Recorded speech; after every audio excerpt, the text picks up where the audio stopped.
the degrading fashion in which a former president of a sovereign country was bundled into a private aircraft and summarily transported to The Hague.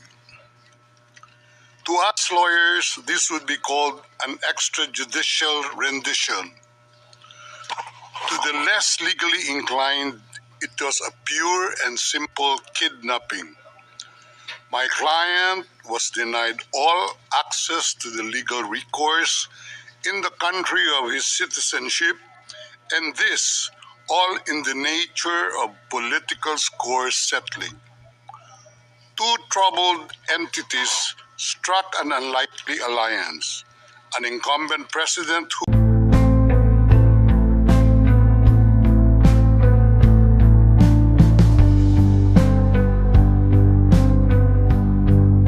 today's hearing, no evidence will be collected or presented, and the issues of Mr. Duterte's guilt or innocence will therefore not be addressed. In accordance with Article 61 of the Rome Statute, the Court's founding treaty, and Rule 1211 of the Rules of Procedure and Evidence, the main purpose of this initial appearance is to answer three questions. Firstly, the Chamber must ensure that the person who was the subject of the arrest warrant has been informed of the crimes of which he is accused. Second, the Chamber must ensure that this person has been informed of his rights as recognized by the Rome Statute. Third, the Chamber must set a date on which it intends to hold a confirmation of charges hearing. The Chamber notes that your counsel, Mr. Duterte, filed two motions, one in relation with today's hearing, and you may be aware that these two motions have not been accepted by the Chamber because of the nature of today's hearing. No further discussion on the matter is necessary during this hearing because, as I said at an earlier stage, the aim of this hearing today is to introduce the parties and to ascertain the charges and to set a date for the confirmation of charges hearing at a later stage. With regard to the first point, I recall that Mr. Duterte has received a copy of the warrant for his arrest and that a redacted version of the prosecutor's application for the issuance of the warrant of arrest is public. I will now ask the court officer to read the charges against him. The charges will be read in English. Please, over to you, Madam Courtroom Officer. Thank you, Madam President. Your honours. On 7 March 2025, Pre-Trial Chamber 1 concluded that there were reasonable grounds to believe that Mr. Duterte is criminally responsible pursuant to Article 25(3)(a) of the Rome Statute as an alleged indirect co-perpetrator for the crime against humanity of murder pursuant to Article 7(1)(a) of the statute as follows. A. Murder of at least 19 persons, allegedly drug pushers or thieves, killed by members of the Davao Death Squad in various locations in or around Davao City, Philippines between 2011 and 2016. B. Murder of at least 24 persons, allegedly criminals, such as drug pushers or thieves or drug users, killed by or under the supervision of members of the Philippines law enforcement, sometimes with the assistance of persons who were not part of the police, at various locations in the Philippines between 2016 and 2019. Merci beaucoup, Madame la... Thank you, Madam Courtroom Officer. Mr. Duterte, I'm not going to ask you to stand up because I know your condition, so I'm going to allow you to remain seated. You have just heard the reading of the charges, which are in accordance with the content of the arrest warrant you received. This means that you have been informed of the crimes of which you are accused. And this concludes the examination of the first point mentioned above. I will now turn to the second point, which concerns your rights as a suspect before this court. I will summarize some of these rights, which are of particular importance at this stage of the proceedings. Those rights are as follows. You can benefit from the assistance free of charge of a competent interpreter and benefit from the necessary translations to meet the requirements of fairness. You have the right to have the time and facilities necessary to prepare your defense and to communicate freely and confidentially with the counsel of your choice. You have the right to remain silent, and you cannot be forced to testify against yourself or to confess guilt. You can also make statements in your defense without taking an oath. In addition to any other disclosure provided for in the statute, the prosecutor must disclose to you, as soon as practicable, evidence in his possession or at his disposal that shows or tends to show your innocence or to mitigate your guilt, or that could undermine the credibility of the evidence against you. At the confirmation of charges hearing, you can contest the charges, challenge the evidence presented by the prosecutor, and present evidence. There will be no trial if the charges are not confirmed or if the proceedings against you are completed. You have the possibility to make an application for interim release pending trial. And finally, Mr. Duterte, you have the right to be informed as soon as possible and in detail of the nature, cause, and content of the charges in the language that you fully understand and speak. Counsel, have you understood? We're listening, ma'am. We're listening, and before it ends, may we be allowed to present the manifestation on the circumstances behind the delivery of Mr. Duterte in this chamber.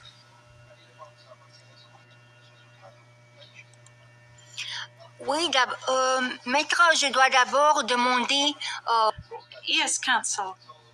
This is as part of the procedure.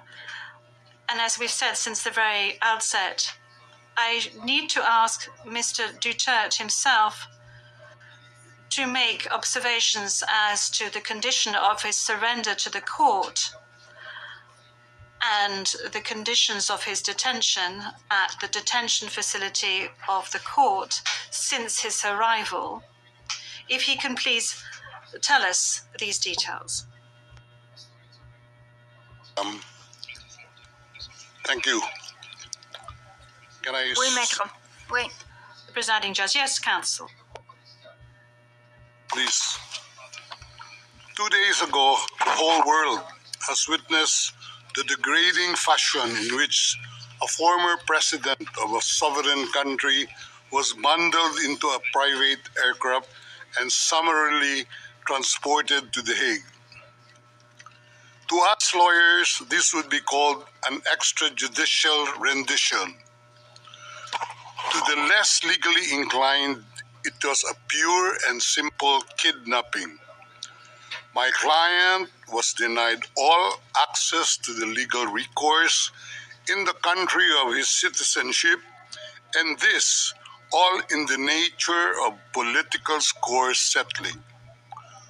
Two troubled entities struck an unlikely alliance, an incumbent president who wished to neutralize and choke the legacy of my client and his daughter on the other hand, and a troubled legal institution subject to delegitimization and desperate for a price cuts and a legal show today on the other hand. With this in mind, it is not surprising that my client was abducted from his country. ICC private jets do not drop out of the thin air. That jet which received my client was coordinated in advance. The UAE is not a state party to the ICC and has no obligation to cooperate with the court. Yet my client sat in transit in that country for more than 5 hours. I invite the registry's representative to present today in court to explain to the judges exactly how they believe this transfer was anything other than a gross abuse of process. Given the precipitous arrival of my client, an elderly man with debilitating medical issues, hard of hearing and poor of sight, he was taken to a hospital for observation.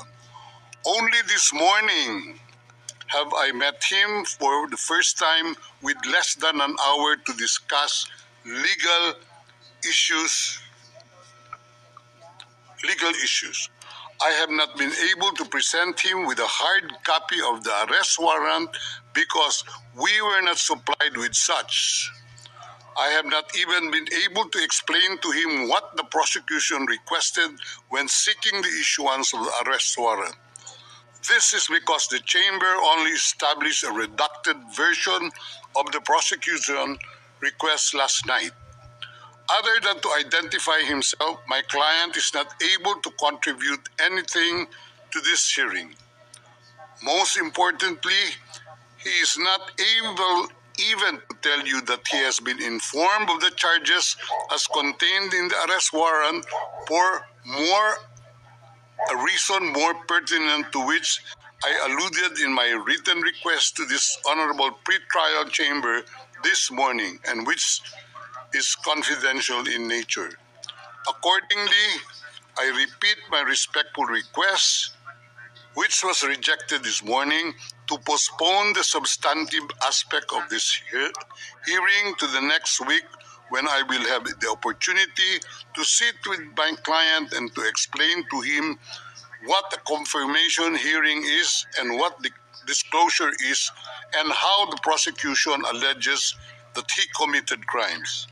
I thank the court for its attention and regret to say that I do not have instructions to continue my submission any further today. Thank you.